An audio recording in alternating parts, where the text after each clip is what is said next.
আমাদের গীতা শ্রদ্ধায় শ্রীধর স্বামীর সুবোধিনী টিকায় আমরা দ্বিতীয় অধ্যায় পড়ছিলাম।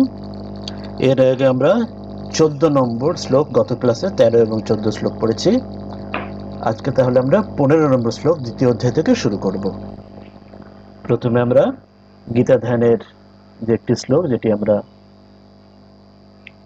মঙ্গলাচরণ রূপে প্রথমে আমরা পাঠ করি, সেটি করে তারপরে আমরা মূল শ্লোকে ফিরব।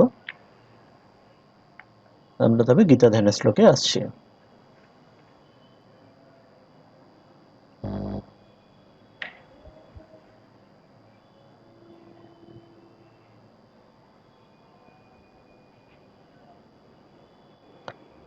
গীতা ধ্যানের প্রথম শ্লোকটি: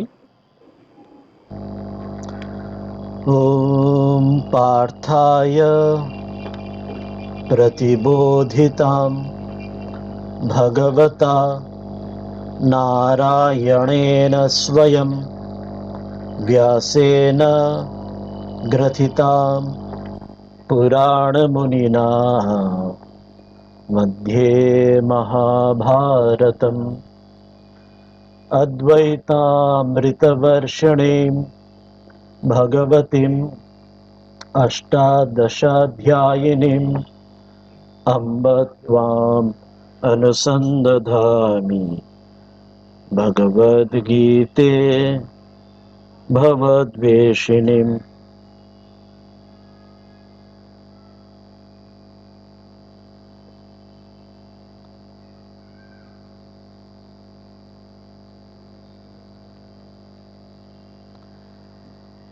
এর অর্থ তো আমরা আগে পড়ে নিয়েছি, যে পার্থ অর্থাৎ শ্রীকৃষ্ণকে সম্বোধিত করে তাকে উদ্বোধিত করছেন ভগবান স্বয়ং নারায়ণ শ্রীকৃষ্ণ, এবং তার যে বাণী সেটি গ্রথিত করেছেন ব্যাসদেব, পুরাণ মুনি ব্যাসদেব তার মহাভারতের মধ্যে, এবং তার বিষয় রয়েছে অদ্বৈতের অমৃত বর্ষণ করছেন, যে অষ্টাদশ অধ্যায় 18 অধ্যায়েতে, যেটি ভগবদ গীতা যার নাম, এবং যিনি আমাদের ভবদ্বেষিনী অর্থাৎ জগৎ সংসারের এই ভবরোগ, তিনি বন্ধনকে খণ্ডন করছেন, তিনি তাকে মা রূপে ভগবতী আম্বা এই রূপে তাকে আমরা প্রণাম জানাচ্ছেন।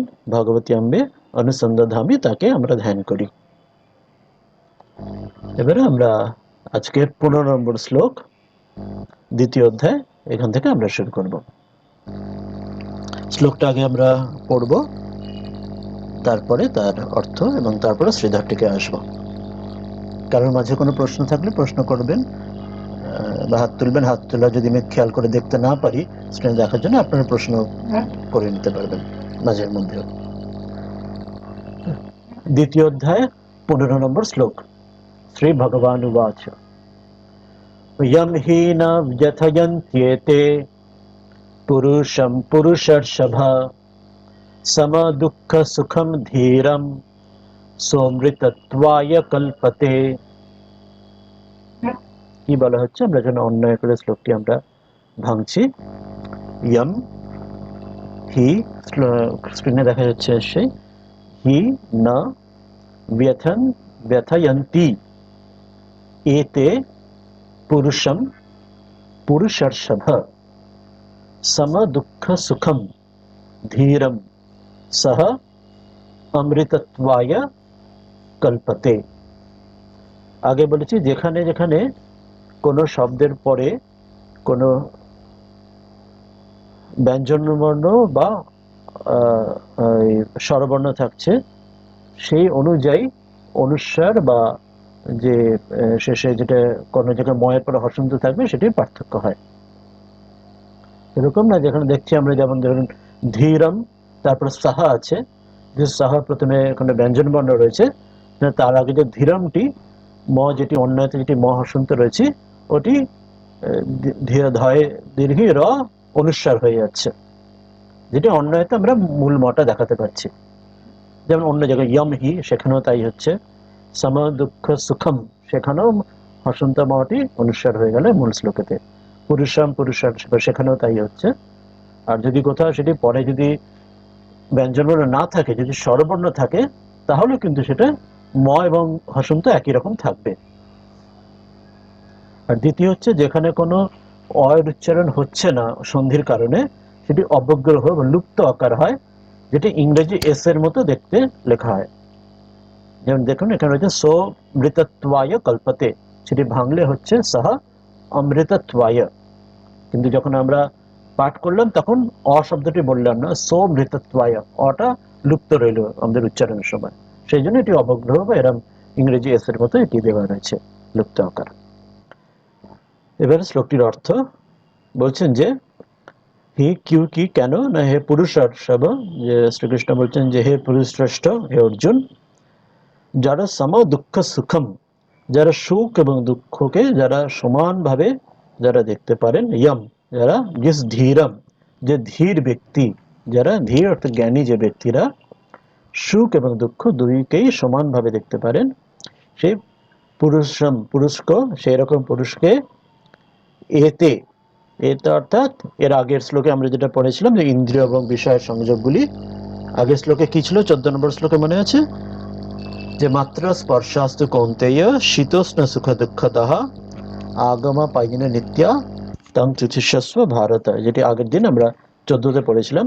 এখানে এই যে মাত্রা স্পর্শ, এটি হচ্ছে যে অর্থাৎ মাত্রা হচ্ছে ইন্দ্রিয় এবং বিষয়ের সংযোগ, এবং তার ফলে শীত উষ্ণ সুখ দুঃখ এই বিপরীতটি যেটা আসে যায় এমন তৈরি হয়, সেটি সহ্য করার জন্য হে ভারত অর্জুন সেটি সহ্য করো, এটি বলেছিলেন। তো এই আজকের 15 নম্বর শ্লোকে সেই নিয়ে বলছেন যে এতে, এতে অর্থাৎ এই যে আগেরটিতে বলা হলো যে ইন্দ্রিয় বিষয়ের সংযোগ মাত্রা স্পর্শা, এই সংযোগগুলিকে, সেগুলি তাকে ব্যাকুল, ব্যথায়ন্তী ন ব্যথায়ন্তী, তাকে ব্যাকুল করে না, তাকে কষ্ট দিতে পারে না, যে ওই সুখ দুঃখ বিপরীতে যে সমান থাকতে পারে, তার সুখ দুঃখ হলেও তার থেকে সে বিচলিত হয় না, এবং সহ যে সেই ব্যক্তি অমৃতত্বায়, অমৃত প্রাপ্ত অর্থাৎ মোক্ষ মুক্তির কল্পতে তার যোগ্য, তার যোগ্য হতে পারে।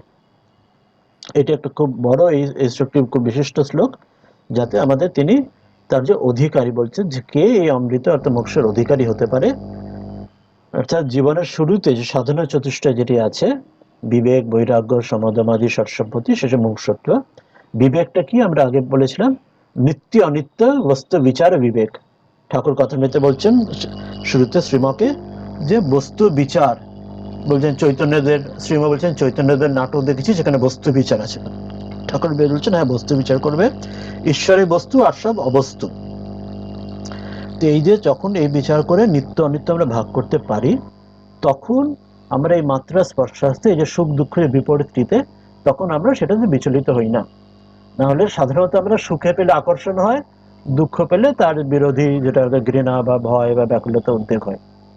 তো দুটোই কাটাতে হবে, প্রশংসা নিন্দা ভালো মন্দ দুটোই পারতে হবে, এবং দুটোই পার্থ করতে গেলে যখন দুটোর স্বরূপকে জানতে হবে। সেই জন্য বিবেক হচ্ছে জীবনের সাধারণ চতুষ্টের শুরু, যে নামটি বিবেকানন্দ তিনি নিজের নামটি নিয়েছিলেন। অর্থাৎ যখন এই ঈশ্বর বস্তু সর্ববস্তু, এই সত্য মিথ্যা ভালো মন্দের একটি পার্থক্য যখন বুঝবো, সেটি হচ্ছে সাধারণ জীবনের আমাদের শুরু।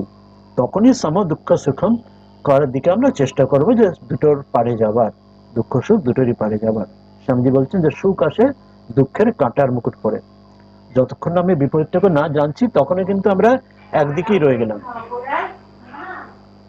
কখনো সুখে রইলাম বা কখনো দুঃখে ভেঙে পড়লাম, কখনো সুখে ভেসে গেলাম।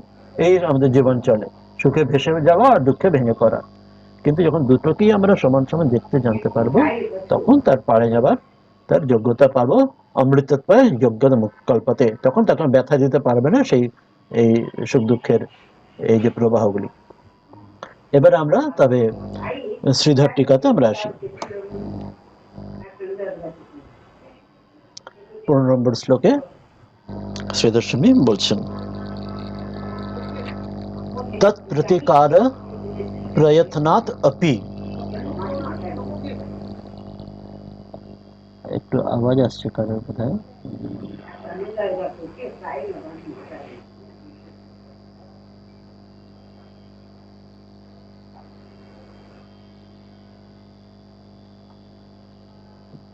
হ্যাঁ, তো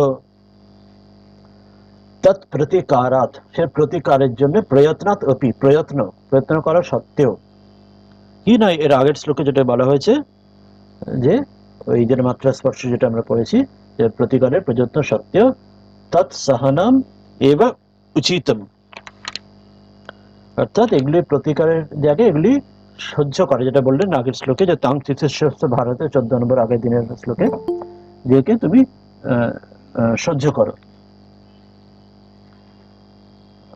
तो उचित महाफलत्वात् इति आह, उसमें महाफल वाला, क्योंकि उसमें महाफल तुम्हें मिलेगा, इसलिए तो इसका प्रतिकार नहीं करते हुए उसका सहन किया करो। पर इसमें ध्यान रखना पड़ेगा, वो सहन और प्रतिकार जो बात कहा जा रहा है वो अपने अपने स्वधर्म के अनुसार होना है।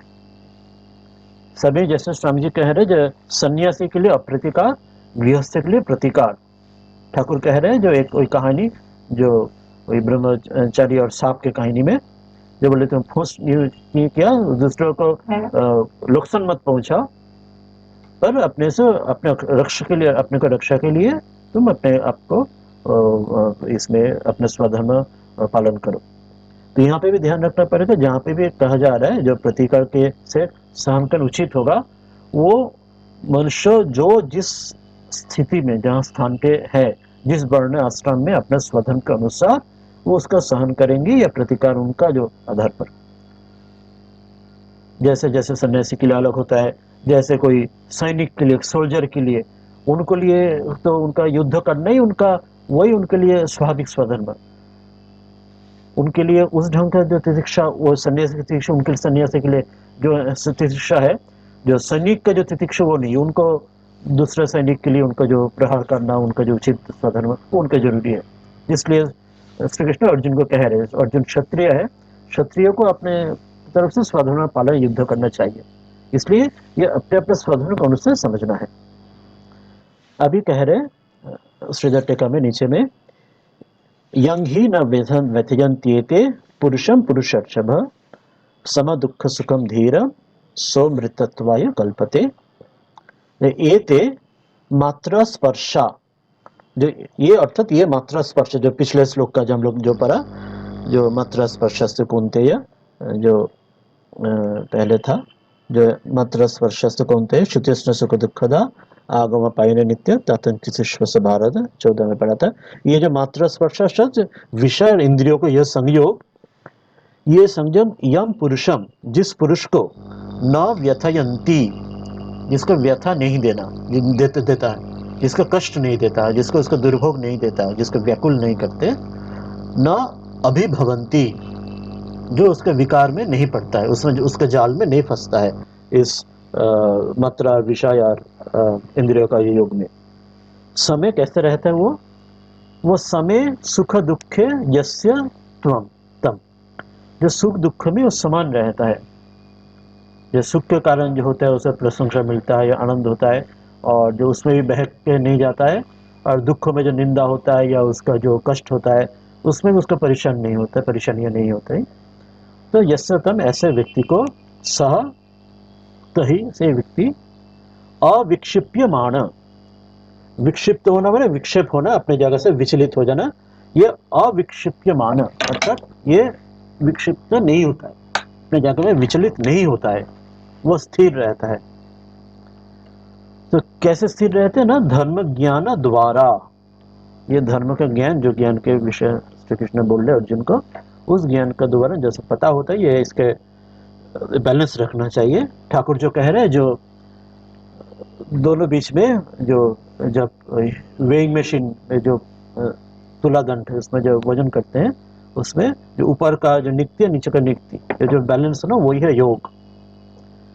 तो ये धर्म ज्ञान के द्वारा वो बैलेंस हो पाता है, जो द्वारा अमृतत्वाय, अर्थात मोक्ष, मुक्ति के लिए कल्पते योग्य भवति, इसके सहारे वो मोक्ष के लिए, that is the first criteria, qualification, जिसके लिए मोक्ष के लिए तैयारी अधिकारी बन सकता है। इसलिए जो विवेक जो कहा गया है साधन चेष्टा में, जो नित्य अनित्य वस्तु विचार विवेक, और यहाँ पे जो कहा गया है जो मात्रा स्पर्शस्तु, इसके जो न व्यथन देते, जो उसका बैलेंस रख सकते, उसका तितिक्षा होता है, उसके पार में चले जाते हैं, उसके प्रभावित नहीं होता है, वो इसके योग्य होते हैं। इस विषय में हमारे जो देश में हमारे भारत का सनातन संस्कृति में हजारों ऐसे उदाहरण हैं। कितना शुरू से खास करके जो इस्लामिक आक्रमण और बाद में क्रिश्चियन आक्रमण के समय में भी कितना महापुरुष संत उन्होंने इसके आधार पे कह रहे कितना कठोर उनको कष्ट सहना पड़ा, पर उन्होंने अपने धर्मों को नहीं छोड़ा, उसके द्वारा वो अपने आप को तितिक्षा सहन करते गए। शारीरिक रूप से भी कितना कष्ट के हम लोग उदाहरण कितने सारे हम लोग को पता है। जो गुरु तेग बहादुर, गुरु अर्जुन देव, ये शिवाजी का जो पुत्र संभावी महाराज जी, इन लोगों को कितना शारीरिक कष्ट के द्वारा इनका हनन किया गया है, पर उन्होंने इसमें विचलित नहीं हो पाया। उनको विचलित नहीं करे, बट धर्म से उनका फाउंडेशन कभी सारा उनका हटा नहीं पाया।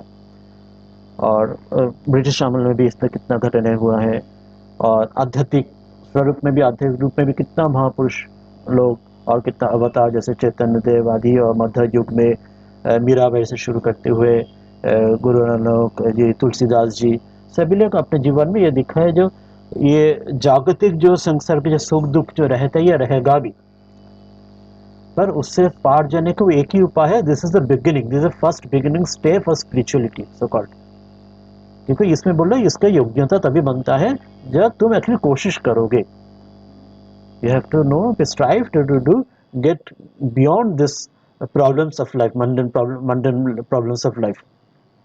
अर्थात दूसरे ढंग से कहा जा रहा है तुम्हारे जो प्रॉब्लम जिस लेवल में या जिस डायमेंशन में है, उसका सॉल्यूशन उसी लेवल में या उस डायमेंशन में मत ढूंढो। उसके लेवल उस डायमेंशन में संपूर्ण सॉल्यूशन नहीं हो सकता है।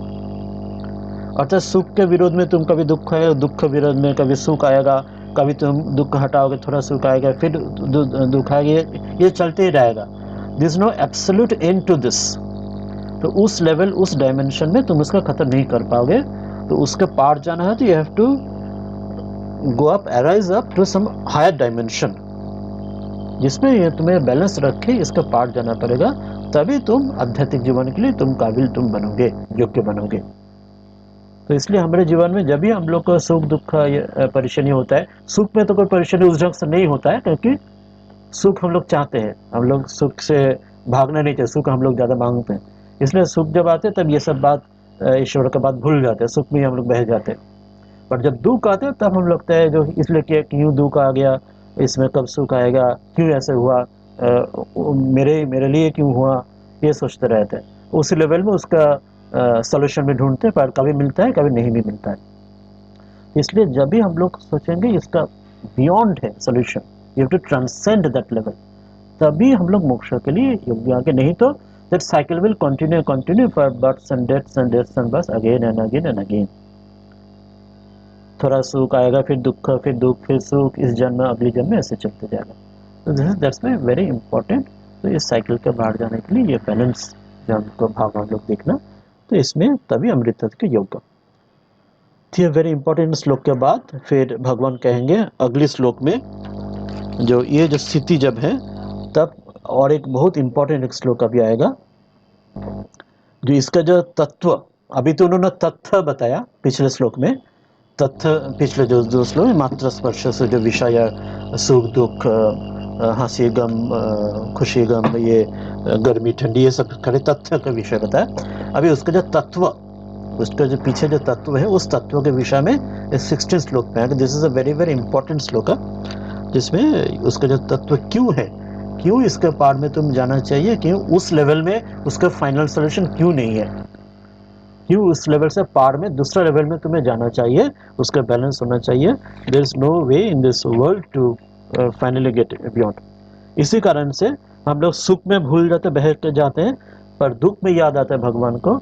इसलिए महाभारत में कुंती, उनका विनो कुंती उनका रिलेटिव था, उनका ही श्री कृष्ण, तो उन्होंने श्री कृष्ण को बोले थे, हे कृष्ण तुम मुझे दुख दिया करो, कि मैं देखा हूँ जो दुख मिलने से मुझे आपको याद रहता है, भगवान के ईश्वर के याद, तत्व के याद रहता है। पर जब सुख मिलता है तब मैं आपको भूल जाता हूँ, तब इसमें सुख में हम लोग बहते रहते हैं, तब में हम लोग ट्रांसेंड करना, वो जो बैलेंस का भाव जाना, वो याद नहीं रहता है। पर क्या होता है, सुख में कुछ दिन अच्छा रहता है, पर उसके बाद फिर वही जो चेंज आए ना आना ही है, तो फिर दुख आता है, फिर वही हालत, फिर साइकिल शुरू हो गया। इसलिए मुझे सुख नहीं, मुझे दुख दो। मैं देखता हूँ दुख होने से मुझे जो बेचैनी होता है, तब आपको याद ज़्यादा आता है, तब ईश्वर की याद आता है, तब मुझे बैलेंस का संभावना आता है। इतना उच्च अधिकारी होने से इतने बड़ी बात वो कह पा रहे हैं कुंती। नहीं तो what we do only give and take, जो in name of dharma we do only business. जब मुझे कुछ भगवान की पूजा करने का मुझे कुछ सुख मिलेगा, आराम मिलेगा। So let us come to 16th very important shloka. नासत विद्यते भावो ना भावो विद्यते सतः उभयोरपि दृष्टन्तः स्वनयस्त्वत्वदर्शिभिः। इसमें भी ये शब्द अलग अलग हम लोग अन्वय करते हैं। न असतः विद्यते भावः, न अभावः विद्यते सतः, उभयः अपि दृष्टः अन्तः तु अनयः तत्वदर्शिभिः। ये जो बड़ा एक वर्ड है दृष्टत्वदर्शिभिः, ये अलग करने से इतना अलग अलग, पहले दृष्टः, फिर अवग्रह था, उसमें अंतः, फिर जो त्वा वहाँ पे था वो तू है, वो संधि के कारण तो और वाह हो गया था, वो तू है, फिर अनयः, फिर तत्वदर्शिभिः। ये हो रहा है वहाँ पे मूल जो संधि अलग करने में ये अर्थ आ रहा है। तो now let us come to उसका अर्थ में। असतः, असतः अर्थात जो असत, हम लोग याद है विवेक का जो हम लोग संज्ञा लिए थे साधन चतुष्टय में, विवेक का संज्ञा क्या था न, नित्य अनित्य वस्तु विचार विवेक। जो नित्य और अनित्य, कुछ कोई है नित्य कोई अनित्य है, इसका जो विचार, इसका विवेक कहते हैं। ठाकुर कहते हैं वचनामृत में श्रीमद् का शुरू में, जो ईश्वरीय वस्तु और सब कुछ अवस्तु, तो उन्होंने वस्तु और अवस्तु ये टर्म दे रहे हैं, और वेदांत में साधन चतुष्टय में नित्य अनित्य टर्म दे रहा है, और गीता में वही विषय श्री कृष्ण में असत और सत, भाव और अभाव, ये बात, ये टर्मिनोलॉजी एक ही है, सब पर्यायवाची है, सिनोनिमस है, उन्हें ये शब्द कह रहे हैं। जो असत वस्तु है अर्थात जो अवस्तु, जो ठाकुर जो कह रहे हैं उसका भाव अर्थात सत्ता नहीं, ना है, ना विद्या तो मतलब है नहीं, तू और क्या है, जो सत का, जो सत है, जो उसका अभाव, न विद्यते, जो नित्य है उसका भी कभी अभाव नहीं होता है, और जिसका अनित्य है उसका कभी सत्ता है ही नहीं। इसीलिए अनयः, इन दोनों का उभय, ये जो दोनों इस दोनों का भी अंतः, अंत में इसका शेष जिसको जाना है, जिन्होंने जाना है, शेष जिनको जाना है मतलब जिन्होंने इनका संपूर्ण रूप से जाना है। हम लोग कहते हैं ना किसको शेष देख लेंगे, शेष पता होना मतलब उसे अंत तक देखेंगे, अर्थात उनका संपूर्णतया देखेंगे, कुछ भी छोड़ेंगे नहीं, कुछ भी खाली बचा नहीं रह जाएगा, पूर्णतया जानेंगे। तो असली अंत अर्थात जिसका संपूर्ण रूप से तत्व, कौन जानते हैं, जो तत्वदर्शी भी, जो इस तत्व को समझते हैं, ठीक से जानते हैं, दृष्ट, उनके द्वारा इसको देखा गया है। देखा गया शब्द इसलिए दे रहा है, यही है हमारे जो दर्शन शास्त्र, जिसको अंग्रेजी में फिलोसफी कहते हैं, पर हम लोग सनातन भारतीय संस्कृति में उसको हम लोग दर्शन कहते हैं। दर्शन मतलब देखना, और दृष्ट देखना, अर्थात हमारे ये तत्व जो बात कह रहे हैं, ये सिर्फ मुंह में बोलने के, ये समझने की बात नहीं है, ये सचमुच उपलब्धि करने के लिए, सचमुच अनुभव करने के लिए है, इसलिए देखने के बाद तक बोल रहे हैं। इसलिए जब सबसे पहले स्वामी जी जब ठाकुर से मिले, उनको पूछे ये क्या आपने देखा है, भगवान को देखा है? श्री राम कृष्ण को पहले कहा हाँ जरूर देखा हूँ, और मैं जैसे तुम इसको देखते हो, सबको जो दुनिया को देखो उससे भी ज्यादा स्पष्ट देखता हूँ। तो इस ढंग से ठाकुर बोले, इसके देखने के बाद, दर्शन के बाद, दृष्टि के बाद कह रहे हैं, फिर समझने की बात नहीं है, नॉट ओनली इंटेलेक्चुअल अंडरस्टैंडिंग, जो IQ से जो होता है वो चीज नहीं है, ये उससे भी पारे जो संपूर्ण अनुभव में आ गया है, जिसमें थोड़ा भी विचलित नहीं किया गया। ठाकुर उदाहरण दे रहे हैं, काशी के विषय सुनना और काशी देखना। किसी ने काशी सुना है, जो काशी में ये नदी है, विश्वनाथ मंदिर है, पूरा मैप देखा, फोटो देखा, सब देखा, तो उससे जो सचमुच जो काशी जाके काशी देखा है, उसका जमीन और आसमान उसका फर्क है। तो इसलिए ये बात कह रहे हैं जो काशी सुनना और काशी देखने तरफ फर्क जैसे उसे दृष्ट दर्शन करो, तो उसमें जो सचमुच दर्शन तत्व का पता है, तो सुनने में नहीं, समझ में नहीं, सचमुच पता है, उनके लिए ये दोनों में इसका अंत, इसका संपूर्ण तब उसके इसके पार में जाके बैलेंस वो कर पाते हैं। तभी देखते हैं अभी श्रीधर स्वामी उसका अर्थ उसके टीका में बताएंगे। ननु तथापि, ननु संस्कृत में एक है, जैसे हम लोग अंग्रेजी में इसमें बट, इफ, जोदी, किंतु, ये सब जो शब्द बोलते हैं हिंदी में अंग्रेजी में, तो ननु वही बात बोल रहे हैं एज इफ सम कोई डाउट प्रकाश कर रहे हैं, द अदर पार्टी अगेंस्ट में जो है, सपोज वो कोई डाउट प्रकाश कर रहा है, जैसे सपोज ऐसे हुआ तो तब क्या होता, ऐसे नहीं होता तो क्या होता, तो इस ढंग से पूछ रहे, एक अव्यय है ननु, ननु तथापि, तथा अपि, अर्थात ये होने पर भी, ऐसे भी होने पर भी, कैसे ना, वो जो पहले शीत उष्णादि, उष्णादि कम अति दुस्सहम, शीत उष्ण ठंडी गर्मी, ये दुष्ण, ये अति दुस्सह, ये तो बहुत, इसका सहन करना तो बहुत ठंडी में जाड़े में कष्ट होता है, बहुत गर्मी में कष्ट होता है। कथम सोढ़व्यम, तो बोलते हैं जे, तो ऐसे जब स्थिति है तो कैसे हम इसका सहन करूं, कथम सोढ़व्यम, तो बोलते हैं जे अत्यंतम तत्सहनम च कदाचित आत्मनाशस्य अपि संभावित इति आशंक्य, बोलते अत्यंतम तत्सहने, अत्यंतम बहुत ज्यादा, अत्यंतम सामान्य नहीं, बहुत ज्यादा उसका समझ, बहुत ज्यादा ठंडा, बहुत ज्यादा गर्मी, तो तत्सहन, इसे सहने चा, इसका सहन करना पड़े तो, कदाचित कभी ऐसे भी ना हो, ना आत्मनाशस्य अपि, उसमें जो अपने का शरीर छूट जाने की भी संभावना हो सकता है, बहुत ज्यादा ठंडी में, बहुत ज्यादा गर्मी। एक उदाहरण दे रहे हैं, सुख दुख जैसे जो पेयर्स ऑपोजिट में, तो बहुत ज्यादा उसमें शरीर आत्मनाश का संभावना हो सकता है,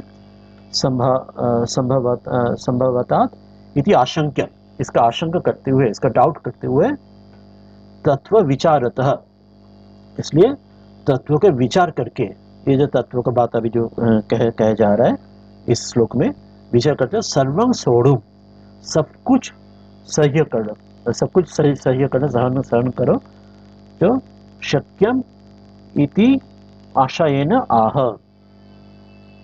तो इस विषय में, इस आशयन अर्थात इस विषय में, इस अभिप्राय से वो इस श्लोक कहेंगे, तो सब कुछ सह्य करो, तो अपने इसका आत्मनाश का ऐसे जो कह रहे हैं, तो क्यों सह्य करोगे, क्योंकि तत्व ये है, तथ्य तो वो है जो ठंडी गर्म सुख दुख हो, तो तथ्य है, दैट इज द स्टैटिस्टिक्स, इतना सुख दुख, इतना डाटा जो हो रहा है, पर जो तत्व पीछे क्या है ना, जो जिसका जो असत है उसका कभी भाव है ही नहीं, और जो सत्य है उसका कोई अभाव नहीं होता है, जो ठीक ठीक इसका सार समझ चुके हैं, वो जो तत्वदर्शी भी, वो उसको इसके कोई विचलित, अर्थात इसका नहीं हो पाता है, उसका कभी विचलित किसको कोई नहीं कर पाता है, उसको वही स्वरूप, अर्थात आत्मा का स्वरूप अर्थात मोक्ष उसको मिलता है।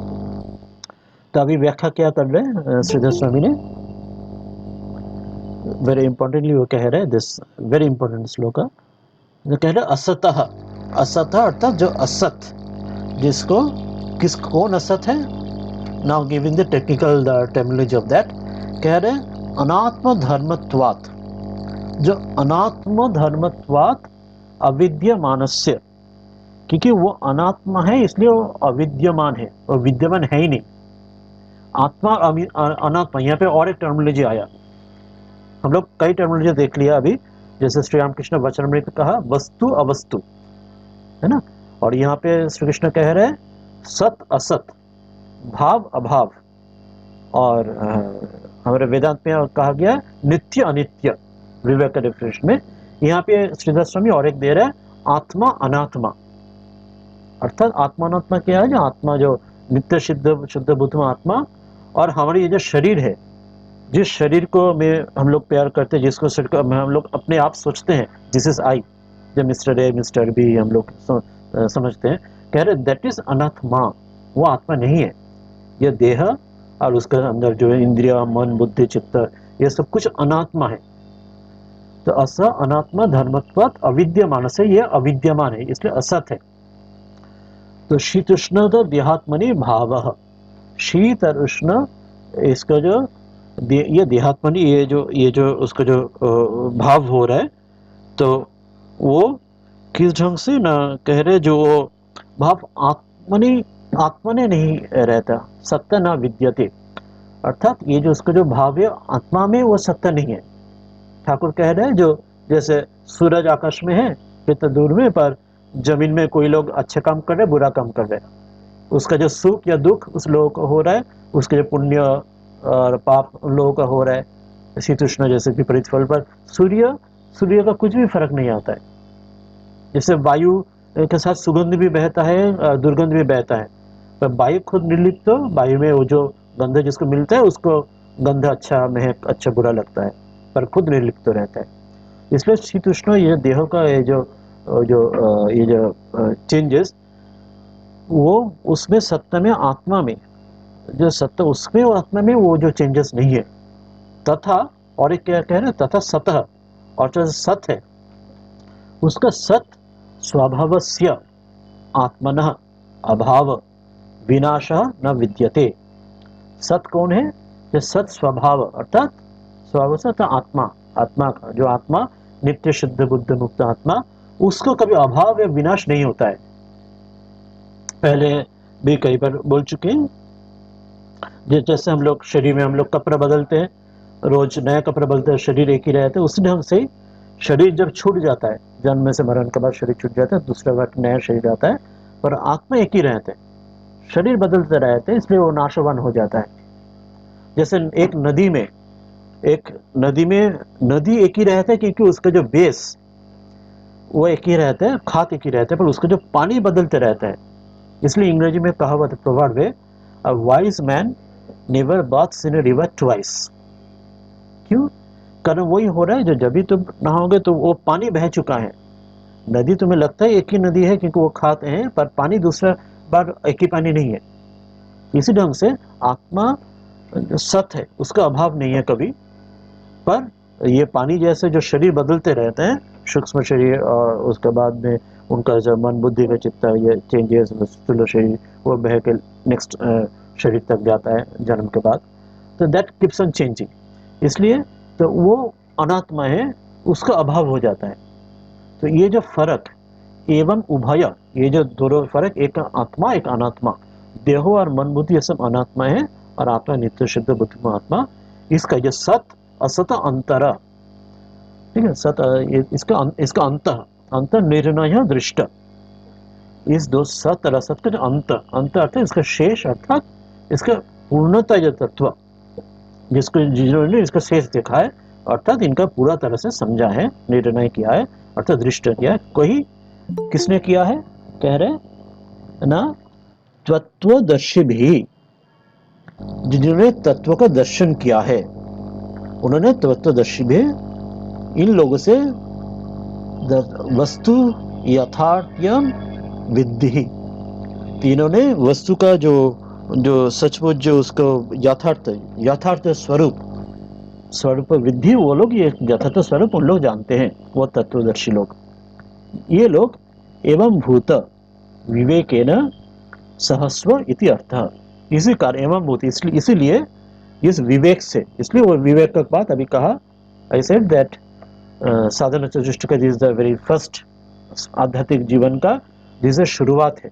With this thing spiritual life begins, जब हम लोग को ये दोनों का पार में जाने की कोशिश करते हैं। इसलिए स्वामी जी अपने कर्मयोग में वेरी बिगिनिंग में ये बात कहें, कर्मयोग का फर्स्ट चैप्टर में भी, एकदम फर्स्ट पेज में भी, जो दुख आते हैं, सुख आता है दुख का मुकुट पहनते हुए, पर जो लोग इसके पार में जा सकते हैं, जाने की कोशिश करते हैं, वही इसके जो नॉलेज के अधिकारी है। Knowledge is our goal, pleasure and is not our goal, क्योंकि हम लोग प्लेजर चाहते हैं पर पेन मिलता है, थोड़ा प्लेजर के साथ पेन ज्यादा मिलता है, दुख मिलता है, पर that is not our goal, pleasure is not our goal, knowledge is our goal. एवं भूत विवेक, इस विवेक के साथ सहस्व इति अर्थ, इसके साथ में तुम एक सहन करो, तब तुम देखो। तो दिस वेरी इंपॉर्टेंट श्लोक का साथ मैंने बताया जो हमारे देश में भी हमारे जो फिजिकल उदाहरण जो हम लोग दिया, जो ये बात मानते हुए तो साइकोलॉजी में एक स्टडी भी हुआ था। एक रजत मित्र शायद एक पीएचडी उन्होंने काम भी किए काफ़ी इस विषयों को, क्लिनिकल साइकोलॉजिस्ट, उन्होंने भी शायद कहा है एक जगह पर जो क्यों भारत में जो बहुत जब देखा जाता है काफ़ी रिलीजियस फैनेटिज्म उसके साथ जो किसी के ऊपर बहुत ज़्यादा कठोर कष्ट दिया गया है, पर किस ढंग से ये सिविलाइजेशन भारतीय सनातन संस्कृति की हजारों साल से कैसे खड़ा रहा, जहाँ पे दूसरे से संस्कृति सब ध्वस्त हो गया, इजिप्ट, बेबीलोन, मायन, इनका सभ्यता सब ध्वंस हो गया, भारत कैसे अभी भी कैसे जीवित है। मतलब दिस जो फिलोसॉफी, ये जो दर्शन, जो व्हेनेवर व्हाटएवर टॉर्चर हो रहे, जितना भी कष्ट सहन करना पड़ रहा है, पर वो इसमें झेल पा रहे, शरीर ये ले पा रहे, किस लिए ना, I am not this is only a momentary thing, I am not this body. जितना भी कष्ट हो रहा है, शरीर के ऊपर आघात दिया जा रहा है, बोला this is not me, this is a temporary state. जैसे एक ब्रिज के नीचे जब पानी बह जाता है, सांकों के नीचे से पानी बह जाने जैसे, उस ढंग से वी कुड उसमें हम लोग resist that and that way we become immortal, that way this our this civilization become immortal. एक और एक एग्जांपल है, एक फेमस एक साइकेट्रिस्ट का, Victor Frankl. He was in the time of Jews psychiatrist of Germany, second world war, Hitler के समय के साथ, एवं उस समय उनको नाजी कॉन्सेंट्रेशन कैंप में उनको बंद दिया था, रख दिए थे। तो वहाँ पे फिर उन्होंने कई साल था, तो any time he could have died, पर जब फिर हिटलर का अंत हुआ, फिर उनको मुक्ति मिला। तो उन्होंने वेरी एक फेमस किताब उन्होंने लिखा है, you can read all of you that very wonderful famous किताब। He himself become a psychiatrist, logotherapy बाद में उन्होंने साइकेट्रिस्ट ने शुरू किया। Man's search for meaning, man's search for meaning, अर्थात मनुष्य का अपने जीवन के उद्देश्य, जो उसका मतलब उस अर्थ के उसके लिए बोले, one who has a cause to live, he can ultimately live anyhow in whatever circumstances.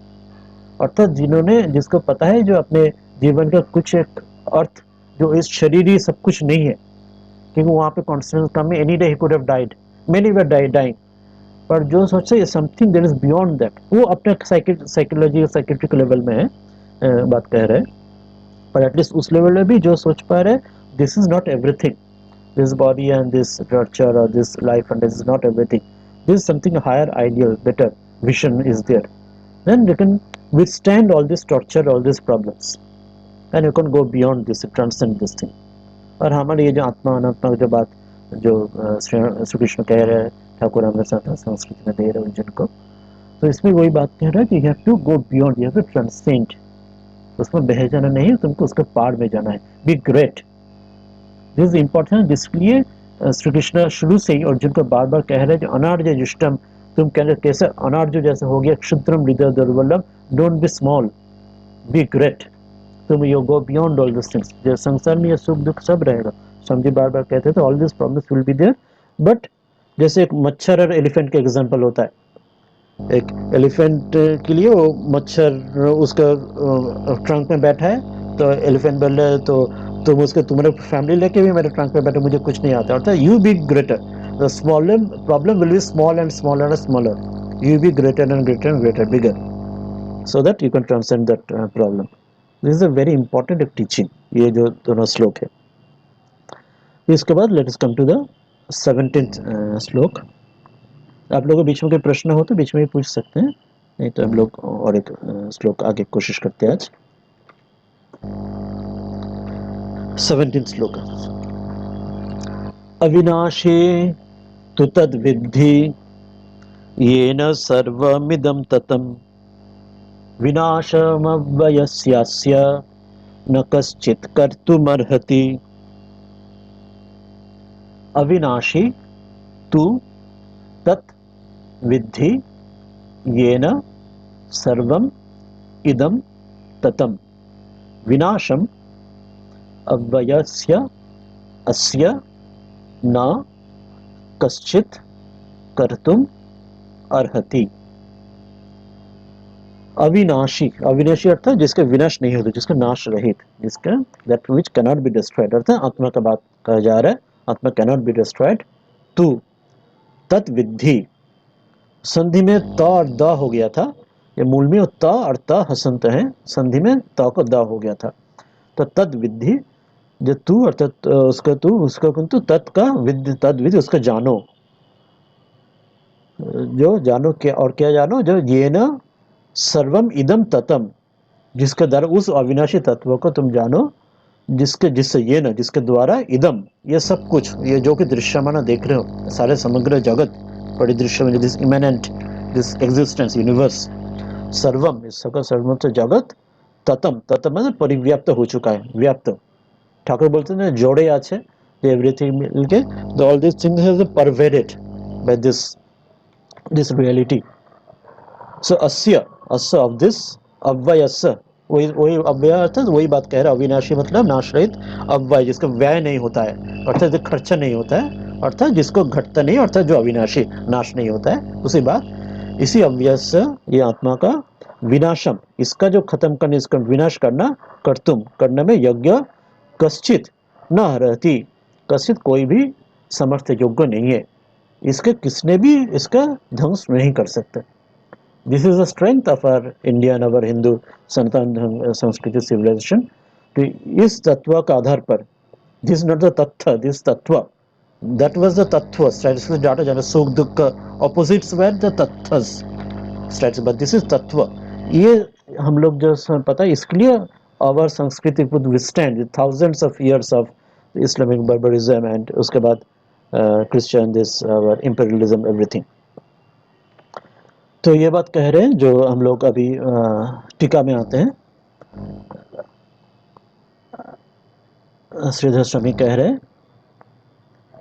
ये तत्र, तत्र इसमें सत स्वभावम अविनाशी वस्तु, तो इस विषय में जो सत स्वभाव, जिसका सत स्वभाव, जिसका सत है, जिसका अभाव नहीं होता है, जो अविनाशी होता है, जिसका अभाव नहीं होता है, तो वो जो वस्तु सामान्य न उक्तम, पहले सामान्य न उक्तम अर्थात पिछले श्लोक में सामान्य भाव से कहा गया था, जो सत है उसका अभाव नहीं होता है, ना सत विद्यते भाव और ना भाव विद्यते सत, पिछले श्लोक में पढ़े थे, जो सत है उसका अभाव नहीं होता है और जो असत है उसका भाव नहीं है। तो सामान्य रूप से, इन जनरलाइज्ड रूप से वो बताया गया है, पर अभी इसी श्लोक में उसका विशेषतः ना स्पेसिफिकली, स्पेशली उसका दर्शयित अभी दिखाएंगे, विशेष रूप से समझाएंगे।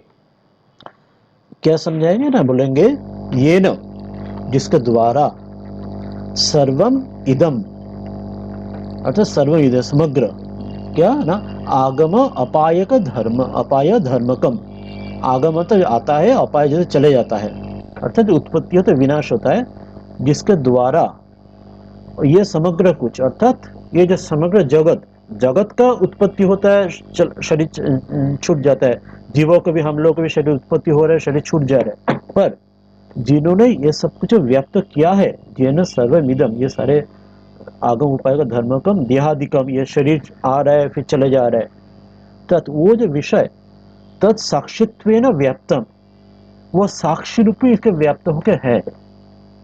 शरीर और जगत और जीव ये सब कुछ आता भी है, जाता भी है, पर जिसके आधार से होते हुए ये सब कुछ चल रहा है, वो इसका साक्षी रूप में है, वो उसमें आता भी नहीं, जाता भी नहीं, वो जैसे वैसे ही रहता है। वही सूरज को उदाहरण, जैसे सूरज के उदाहरण में कोई कितना मनुष्य जन्म ले रहा है, कितना मनुष्य मर जा रहा है, कितना सुख दुख हंसी करना, उसमें पुण्य पाप कितना घटते जा रहा है, पर सूरज उसी ढंग से जैसे है, वो जो जलते रहे उसी ढंग से उसका साक्षी है। जहाँ पे जो कुछ हो रहा है, अच्छा हो रहा है, बुराई हो रहा है, भलाई हो रहा है, सब कुछ साक्षी है, और सूर्य के आलस से, उसके किरण से ही ये भला बुरा जो कुछ घट रहा है, संगठित हो रहा है। तत्तु, तो ये जो आत्मस्वरूपम, ये जो आत्मस्वरूप, ये जो आत्मा सूर्य जैसे, ये है अविनाशी, ये विनाश नहीं होता है आत्मा। सूरज तो मैं एक टेम्पोरल एग्जाम्पल लिया, सूरज का भी एक दिन विनाश होने वाला है, जैसे मैंने फिजिकल यूनिवर्स में एक दिन सूरज हुआ तो बाद में विनाश होंगे, पर आत्मा का तो एक एग्जाम्पल के लिए मैंने बताया एज सिंबलिक वे में, पर आत्मा का, आत्मा उसका साक्षी रूप में ये अविनाशी है, अर्थात ये विनाश शून्यम, इसके विनाश है, संभव नहीं, विनाश रहित है। विद्धि, विद्धि में अर्थात इसके जानो, इसके जानी ही, इसके जानो जो आत्मा के विनाश नहीं है। तो दिस गिव्स यू स्ट्रेंथ, तत्र हेतु माह विनाशमेति। तो इसलिए हेतु के लिए ये जो श्लोक बोल रहे हैं, उसका विनाश कोई नहीं कर सकता है। स्वामी जी इसलिए कह रहे हैं तो बार बार, my religion is the religion of strength. Swami ji कह रहे from Gita, from Upanishad, Bhagavat, everything, this strength is my only religion, that which doesn't give me strength, that is no religion to me. कहाँ पे स्ट्रेंथ आता है? फ्रॉम दिस आत्म बलम, not only physical जो हम लोग क्षुद्र बलम से नहीं, आत्म बलम से स्ट्रेंथ आता है। When we can say that no, ये शरीर जितना भी है इसको कष्ट दे या परेशानी हो, तो I am beyond that, I am नित्य शुद्ध बुद्ध मुक्त, मेरा विनाश कोई कर ही नहीं सकते, हो ही नहीं सकते। That is immense strength that withstood our civilization for thousands of thousand years. That Swami ji दोबारा जगाने के लिए स्वामी जी ये बात हम लोग को बोल रहे हैं। श्री कृष्ण भी वही बात अर्जुन को कह रहे हैं, जो we need to get again that strength back on based of the on the atma, not on the materialism but on atma balam। ये सांसारिक जो संसार का जो पशु बलम के ऊपर नहीं, बट आत्मा बलम के ऊपर। This is important thing. तो 18 श्लोक में फिर आगे कह रहे, अंतवंत इमे देहा नित्यस्युक्ता शरीरिणः अनाशिन प्रमेयस्य तस्मात् युध्यस्व भारत। अंतवंतः इमे देहा नित्यस्य उक्ताः शरीरिणः अनाशिनः अप्रमेयस्य तस्मात् युद्धस्व भारत। अंतवंत, अंतवंत मतलब वही जिसका जिसका अंतवत, जिसका अंत होता है, ठीक है, जो नाश होता है, जो खत्म हो जाता है, तो वह अंतवंत। कौन?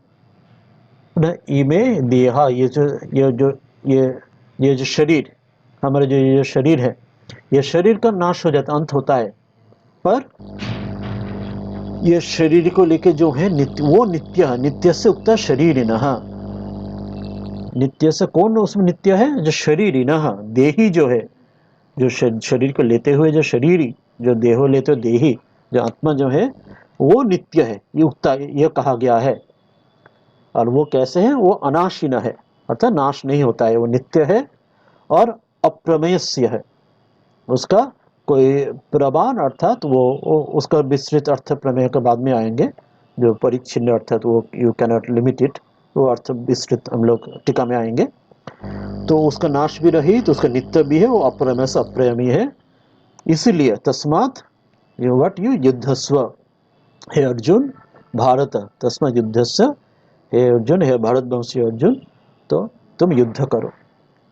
ये जो बात स्वामी जी कह रहे हैं, arise awake and stop not till the goal is reached, उत्तिष्ठत जागृत प्राप्त वरा निबोधत। ये बात श्री कृष्ण कह रहे हैं जो अर्जुन को, तस्मत् युद्धस्व भारत, भारतवंशी तुम हो, इसलिए भारत। इसलिए हम लोग हर एक भारतवंशी वही है, भारत है, क्योंकि भरत जो दुष्यंत शकुंतला के पुत्र भरत, उनसे ये भारतवर्ष है। इस ढंग से हम सभी भारतवर्षी, हम सभी भारत है, हम सभी भारतवंशीय है, उस ढंग से लेंगे तो इसलिए ये बात हम सबकी को श्री कृष्ण कह रहे, ये get up arise and awake and stop not, उत्तिष्ठत जागृत उद्यस्व। अर्जुन का ये कुरुक्षेत्र युद्ध में युद्ध करना था, हम लोग अपने जीवन युद्ध में, अपने अपने जीवन युद्ध में, और भारत का और सारे विश्व का दोबारा जो धर्म का मार्ग में ले जाने के लिए श्री कृष्ण हम सबको, स्वामी जी के जैसे कहें, हम सबको पुकार रहे हैं। कह रहे जो आगम अपाय धर्मकम संदर्शयति, अर्थात आगम और अपाय, ये जो पिछले श्लोक में जो कहा था, जो विनाशम, इसको आगम जीव और संसार का जो जगत का आगम अपाय आते जाते हैं, पर इस धर्म का संदर्शित, इसका विस्तृत रूप से इसे दिखा रहे हैं। क्या दिखा रहे? ना अंतः विनाश विद्यते येषां ते अंतवन्तः, जिसका अंत होता है, जिसका खत्म हो जाता है, शेष हो जाता है, विनाश हो जाता है, विद्यते येषां ते अंतवंत, वो है अंतवंत। किसका विनाश होता है? जो शरीर है, शरीर का विनाश होता है, और उसका पार्ट जो है उसका विनाश नहीं होता है। इसका जो अनात्मा और आत्मा, जो शरीर और शरीर समझने के लिए और एक वेरी हेल्पफुल एक लॉजिकल आइडिया है, आप लोग सोच सकते हैं। जैसे कौन है आत्मा, कौन है अनात्मा? जो अपने आप को जानते नहीं है और जो एक दूसरे को जानते नहीं है, वो है अनात्मा। और जो आत्मा नाम विद्धि, जो आत्मा अपने आप को जानो, अहम ब्रह्मास्मि तुम ब्रह्म हो, तुम को जानो, अपने को जानो, जो अपने को जानते वो है आत्मा। किस ढंग से एग्जाम्पल देने से लिए, जैसे बहिर्जगत में लिखें, एक टेबल है, एक चेयर है। एक टेबल नहीं जानते वो टेबल, एक चेयर भी नहीं जानते वो चेयर, या एक दूसरे को भी नहीं जानता है। टेबल नहीं जानते वो चेयर है, चेयर नहीं जानते ये टेबल है। तो कौन इन सबको जानता है? हम लोग जानते हैं, जो जीव ये जानते हैं, ये टेबल है, ये चेयर, ये दोनों में अलग है। तो इसलिए अनात्मा वो है जो अपने आप को नहीं जानता है, बिकॉज वो जड़ है, और जो एक दूसरे को भी नहीं जानता वो है अनात्मा। इस ढंग से हमारे शरीर के अंदर आने से भी, हमारे शरीर के ये जो हमारे त्वक है, शरीर के हमारे जो सारे ऑर्गन्स है, ये जो हमारे नाखून है, हमारे अपेंडिक्स है, हमारे लिवर है, लंग्स है, ये सारे जो पूरे शरीर है हमारे, उसमें वो भी शरीर भी अपने आप को नहीं जानता है। अपने हाथ भी अपने हाथ नहीं जानते वो हाथ है, पैर भी नहीं जानते वो पैर है, या हाथ एक दूसरे को भी नहीं जानता है, ये हाथ पैर के नहीं जानता है, पैर हाथ को नहीं जानता है। इसी विचार में जैसे टेबल चेयर अनात्मा हुआ, उसी ढंग से शरीर भी अनात्मा हुआ, उसी एक ही युक्ति में। क्योंकि शरीर का अंग भी अपने आप को नहीं जानता है, एक दूसरे को नहीं जानता है। कौन तब जानता है? ये शरीर है, ये शरीर के अंग है, अलग अलग अंग है, हम जानते हैं, जो हम जो जीव वो जानते हैं। तो इसलिए इस ढंग से देने से तो विनाश किसका होता है? जो अनात्मा है उसका विनाश होता है, जो आत्मा है उसका विनाश नहीं होता है। तो अंत विनाश शरीर छूट जाता है, जिसके फिर दूसरा शरीर आता है। तो नित्यस्य कौन है? नित्यस्य सर्वैरेक रूपस्य, सर्वदा एक रूपस्य, अर्थात नित्य क्यों है? सर्वदा एक रूप है, रूप उसको बदलते नहीं। अर्थात उसके जैसे शरीर के रूप बदलते जाते हैं, जब हम लोग छोटे से बड़े बड़े होते जा रहे हैं, हम लोग रूप बदलते गया। जो छोटे बच्चे जैसे उम्र होने के बाद, वृद्ध होने के बाद और एक रूप बदल गया। पर हमारे जैसे आत्मा का बात वो नित्य है, क्योंकि वह सर्वदा एक रूप, और वो शरीर ही न है, वो शरीर बता, वो शरीर को लेते हुए है, वो शरीर का देहधारी है, पर वो शरीर नहीं है, शरीर लेते हुए वो है। अतएव अनाशीन, वो उसका विनाश नहीं होता, अनाशीन नाश नहीं होता है, विनाश रहित, रहितस्य अप्रमेयस्य। अभी अप्रमेय का अर्थ आ रहा है, विनाश रहित तो बताए उसका शरीर नित्य भी है और उसका अंत नहीं होता है, रूप भी एक ही है। और अप्रमेय से मतलब है अपरिच्छिन्नस्य, जिसका परिच्छिन्न नहीं होता है, अर्थात जिसका कोई सीमाना बाउंड्री लिमिट नहीं है। जो लिमिट है या बाउंड्री है वो सीमित है, वो लिमिटेड है, वो परिच्छिन्न है। जैसे कोई भी नेम एंड रूप, फॉर्म, जैसे शरीर, हम लोग शरीर क्यों कहते हैं? उसके एक बाउंड्री है, एक शरीर का ये हाथ पैर त्वक उसका बाउंड्री हुआ। ऐसे हर जीव का एक भी, हर एक वस्तु का एक बाउंड्री है, एक फॉर्म हो गया, और फॉर्म ही उसको लिमिटेड कर दिया, परिच्छिन्न कर दिया। तो जो आत्मा का वो भी फॉर्म नहीं है, फॉर्मलेस है, इसलिए एक रूप भी है, और वो कोई लिमिट नहीं होने से अपरिच्छिन्न है, अप्रमेय है। उसके प्रमाण से भी उसका पकड़ के नहीं जाता है। जिसका फॉर्म में आ गया उसके प्रमाण के अंदर आ गया, एक छांच में आ गया, उसके जैसे you can compare that with another. ये इसके जैसे है, उसके जैसा नहीं है, ये उसके जैसा थोड़ा है, थोड़ा नहीं है। पर जिसका फॉर्म है ही नहीं, इसको you cannot compare with another form, because ये इज बियॉन्ड एनी लिमिटेशन, इसको कोई बाउंड्री, इसका लिमिट नहीं है। इसका कह रहे हैं अप्रमेय, इसका you cannot prove it, and इसका अपरिच्छिन्न, यू कैनॉट लिमिट इट, परिच्छिन्न नहीं है। जिस आत्मन इमे सुख दुखादि धर्म का देहा उक्ता तत्वदर्शी भी।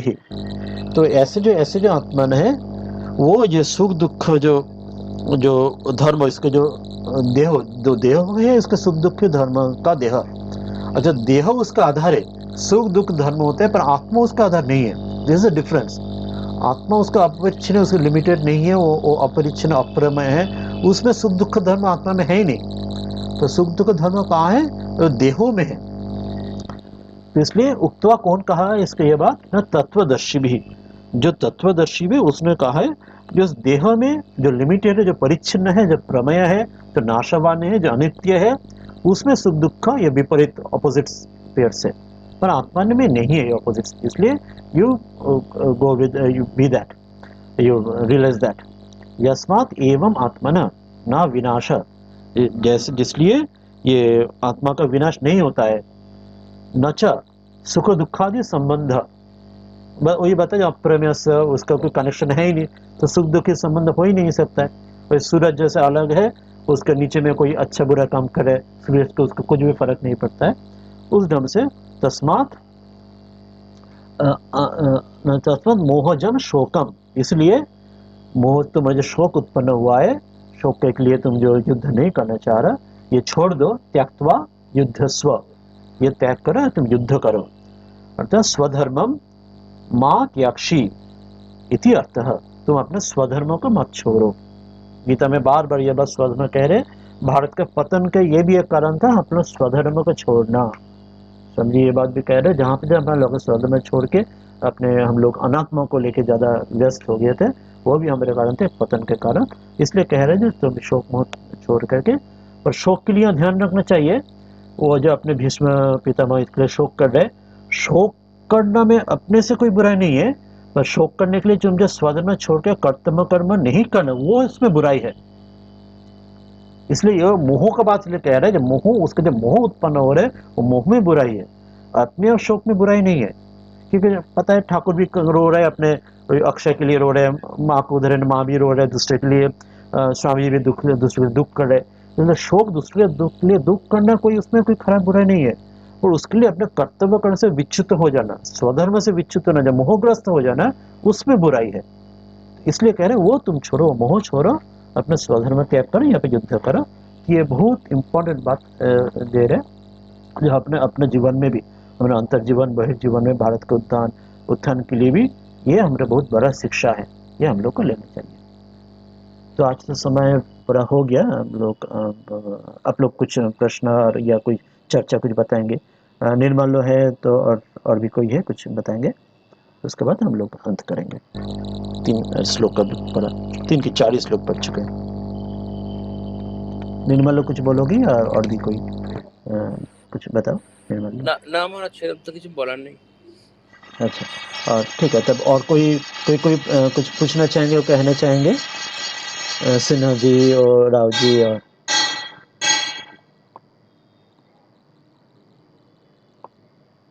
ठीक है, तब हम लोग आज प्रणाम महाराज जी, प्रणाम हाँ महाराज जी। আমি এটা জিজ্ঞেস করছি, मैं ये पूछ रही हूँ जो ये जो चैतन्य बोल रहा है, जहाँ पे चैतन्य के ऊपर, वही की ठाकुर जी जो बोल रहा है जो शुद्ध बुद्धि सेम चीज है क्या? हाँ, शुद्ध बुद्धि, शुद्ध জ্ঞান, শুদ্ধ ভক্তি একই। ঠাকুর বারবার বলছেন যে যখন শুদ্ধ হচ্ছে তখন সেটা প্র্যাকটিক্যালি সেটা কোনো পার্থক্য নেই। যখন ওই জন্য শুদ্ধ সত্য যে বুদ্ধি, সেটি হলো শুদ্ধ জ্ঞান এবং শুদ্ধ ভক্তিও সেটাই। তা আমাদের ক্ষেত্রে যতক্ষণ সেটা অপরিণত বুদ্ধি থাকে, বা সেটি থেকে আমাদের অনেক কালিমে লিপ্ত থাকে বা কামনা বাসনা থাকে, তখন সেটা দিয়ে আমরা সংসারে নানা রকম ওই একটা চশমা পরা, লাল নীল চশমা পরা, এইভাবে সংসারকে দেখি। যখন মূলে পৌঁছবো তখন সেটা সেই একই জায়গাতেই পৌঁছবো, যে পথ দিয়ে যাই না কেন, জ্ঞানের পথ দিয়ে যাই বা ভক্তির পথ দিয়ে যাই বা বুদ্ধির পথ দিয়ে। और एक चीज था जो अभी जैसे हम लोग ठाकुर जी की बात पढ़ते हैं, महाराज जी लोगों की बात पढ़ते हैं, तो गीता से हम लोग को पता लग जाता है जो ये चीज नित्य है, ये चीज अनित्य है। बट जब प्रैक्टिकल डेमोन्स्ट्रेशन की बात होता है, तब तो हम लोग वही अगेन मोहग्रस्त हो जाते हैं। हाँ, इसलिए सेवा का, हाँ हाँ, इसलिए सेवा का बहुत जरूरी जोर दिया ठाकुर ने शिव गणेश जीव सेवा, क्योंकि ये चित्त शुद्धि कब होता है? ठाकुर जी उदाहरण दे रहे हैं, जो पिछले जमाने में जो फोटो खींचते थे, तो फोटो के ऊपर एक सिल्वर नेटेड कुछ प्रलेप कुछ रहता था, तो जब ये हटा लेते थे वो नहीं रहता, तो जैसे चित्र हटा लिए तो जैसे कांच ग्लास, जैसे प्लेन ग्लास ही रह जाएगा, पर तुम्हारे पीछे वो रहेगा, तभी वो एक फोटो छाप पड़ेगा, उसके ऊपर एक फॉर्म आएगा। तो वो कैसे आएगा? जो बार बार करते करते, जैसे शिव गणेश जिससे वो ईश्वर अर्पण रूप से अब करेंगे, सर्व कर्म फल त्याग करके करेंगे, तभी उसे चित्त शुद्धि आएगा। जैसे एक ग्लास में हम लोग एक मिरर में अपने को चित्र, अपना रिफ्लेक्शन देखना चाहते हैं, पर मिरर एकदम गंदा पड़ा हुआ है, रिफ्लेक्शन तो है, ऑलरेडी है, पर मिरर गंदा है, तो इसलिए अपने को आप देख नहीं पा रहे। तो हम लोग को क्या करना पड़ेगा? अपने को साफ करना कुछ नहीं, मैं ऑलरेडी साफ हूँ, पर जो रिफ्लेक्शन गंदा है तो मिरर का साफ करना पड़ेगा। दैट इज अ कर्म, एंड वो चित्त शुद्धि के लिए वो कर्म। तो जब मिरर साफ कर लें, अच्छे से पोंछ लेंगे, जो रिफ्लेक्शन ऑलरेडी था वो साफ नजर आ जाएंगे।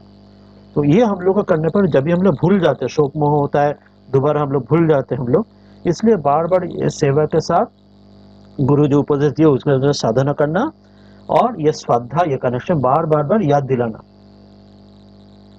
जब मैं ये नहीं हूँ, जितना भी ये संसार में परेशानी होता है, सुख दुख में विचलित हो जाता हूँ, तो उसमें ध्यान, कई बार भूल होगा, बार बार भूल होगा, स्वामी कह रहे कर्म योग में, तो करते करते करते एक समय आएगा, will do better and better, one day will reach the goal. तब इसके पार जाएंगे, I am not this all this changes, I am beyond that. इसलिए रंगनाथ जी कहते थे, डेवलप द विटनेस एटीट्यूड, साक्षी भाव। सारे काम तुम करोगे पर उसके पीछे तुम साक्षी भाव, यू आर द विटनेस, ये एटीट्यूड मेंटेन कोशिश करो, you are that originally really. ये जो चेंजेस होते ही रहेगा, पर ये अपने आप को भाव तैयार करने की कोशिश करो। तो सेवा रूप से ये धीरे धीरे आगे चित्त शुद्धि में। हाँ, और एक प्रश्न है, बार बार निर्लिप्त भाव को समझाने के लिए बोला जाता है, सूर्य निर्लिप्त रहता है, वायु निर्लिप्त रहता, तो हाँ। ये लोग मतलब सूर्य वायु ये तो जगत प्रपंच के अंदर नहीं आ रहा है, तो निर्लिप्त रहना इनके लिए इजी रहता है। जैसे हम लोग जगत प्रपंच के अंदर है, यहाँ पे रह के कैसे निर्लिप्त? इसके और एक एग्जांपल दे रहे हैं, जो भागवत में तुरियन जी भी कह रहे हैं स्वामी को पर, जैसे एक मछली लोग, मछली माने जल लेक में खेल रहा है, पर ऊपर जो चंद्र का जो उसका रिफ्लेक्शन पड़ रहा है, छाया पड़ रहा है, तो वहां पे भी वो लोग पानी के अंदर जो हो रहे हैं, वो तो उनके लिए तो रिफ्लेक्शन देख ही रहे, चंद्र के उनको लग रहा है वो उनका अंदर ही है। तो मछली जो देख रहे हैं, उनको अपना जो चंद्र का जो रिफ्लेक्शन पानी के अंदर है, चंद्र जो उसके बाहर है, उनको पता नहीं हो रहा है, उनको अपने मुंह से पता लग रहा है जो वो जो चंद्र उनका अंदर ही एक व्हाइट बॉल शायद पानी के अंदर है, वो देख के मछली लोग अपने आप खेलते चार पास में। तो इसलिए हमारे जीवन में भी जब रहेगा, जब हम लोग संसार में जो भी अच्छे बुरे समय आता है, तो उसके साथ में ये जो गुरु ने ये जो ईश्वर तत्व जो दिया है, जो इष्ट मंत्र जो भी उन्होंने दिया है, तो हम लोग को वो पकड़ कर कोशिश करना पड़ेगा। जो संसार का जो भी समय आता है, अच्छा बुरा कई समय, अच्छे समय तो हम लोग याद रहते हैं, ऐसे ही याद नहीं रहते, अच्छे समय तो हम लोग भगवान को भूल ही जाते हैं, दुख के समय याद आता है, जो कैसे दुख से छुटकारा मिले। पर उस समय में ये बार बार कोशिश करना पड़ेगा, जो ऑल दिस चेंजेस, जो चेंजेस, काल में सुखी था आज दुखी हुआ, आज दुखी था कल फिर दोबारा में सुखी हुआ, ये चेंजेस ये क्यों है, what is the meaning of all this things. शुरू में एक छोटे बच्चा जब होते हैं, वो बार बार उसमें खेलते रहते, पर थोड़े जब बड़े हो जाते हैं, वो बच्चे को जो खिलौना और पसंद नहीं करते, तो once we get saturated with that, कुछ समय बाद ही आ पाएगा, जब हम लोग काफी सैचुरेशन आएगा, तब हम लोग we don't want anything, we want something beyond. तभी ध्यान आएगा, वो जो हम लोग जो चंद्र का जो सोच रहे थे, जो हम लोग रिफ्लेक्शन, वो हमारे अंदर है, वो बाहर उसके बियॉन्ड है, तब उसका ध्यान जाएगा, तब उसको पाने के लिए दिल बेचैन होगा, तब हम लोग उसको पाने के लिए हम लोग ईश्वर की तरफ, गुरु के पास, इष्ट की तरफ ध्यान उसके हम लोग बैठेंगे। तो इसको शुरू में नहीं आएगा, करते करते करते जैसे कई बार ये रिपीटेशन होगा। एक एग्जांपल है, जैसे एक बड़ा 5 स्टार होटल में एक सदगुरु एक एग्जांपल दे रहे हैं, जो बड़ा होटल में जब 1000 रूम्स है, तो बहुत अच्छे अच्छे रूम सूट्स है, तो आपने पहले एक रूम गया, फिर दूसरा रूम में गया, तो बहुत अच्छा लग रहा है, इतना अच्छा बढ़िया सब रूम से, पर 2 3 5 10 रूम देखने के रहने के बाद, जब उसके बाद लगे बाकी जो रूम से तो उसी ढंग से ही तो है, इतना बढ़िया है, उससे थोड़ा कम ज्यादा होगा, तब वंस 5 10 15 देखने के बाद तब बोर हो जाएगा, तब अच्छा नहीं लगेगा, या और भी ज्यादा देखने के बाद जब आएगा, उस time you want to go beyond this thing, तब सोचेंगे जिसके पार में और कुछ है, जिसमें मैं इसमें फंसा ना रहूं।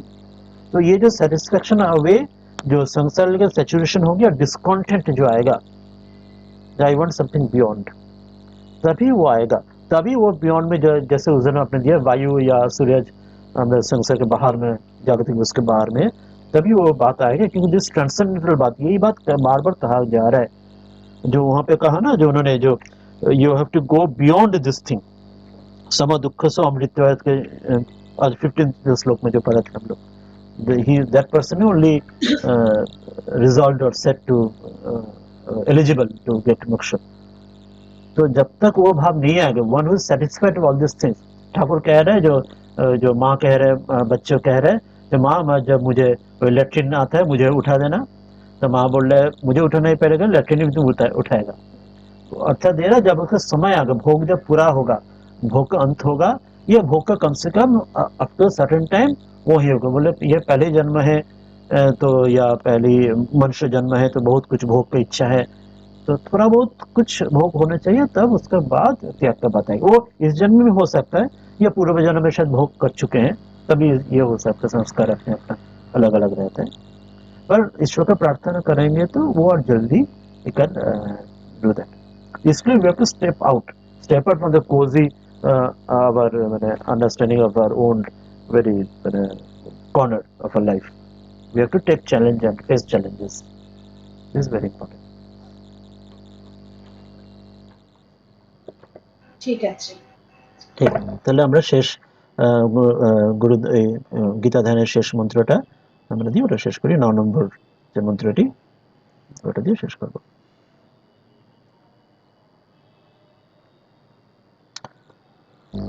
यं ब्रह्मा वरुणेन्द्र रुद्रमरुतः स्तुन्वन्ति दिव्यैस्तवैः वेदैः साङ्गपदक्रमोपनिषदैर्गायन्ति यं सामगाः ध्यानावस्थिततद्गतेन मनसा पश्यन्ति यं योगिनः यस्यान्तं न विदुःसुरासुरगणा देवाय तस्मै नमः। अर्थात जिन्होंने, जो ब्रह्मा वरुण इंद्र रुद्र मरुत, इन्होंने दिव्य स्तव के साथ जिनको स्तवन किया है, करते हैं, और वेद में उसका अंग पाद क्रमोपनिषद के साथ सामगान जिनको गायन करते हैं, और योगी जिनका मन के ध्यान के द्वारा जिनके तद्गत हुए देखते हैं, और जिसका अंत असुरा कोई भी जिसका अंत नहीं जानते हैं, उन देवता परमात्मा को हम लोग उसका नमन करते हैं, उसका हम लोग प्रणाम करते हैं। इसके साथ हम लोग आज अंत करें।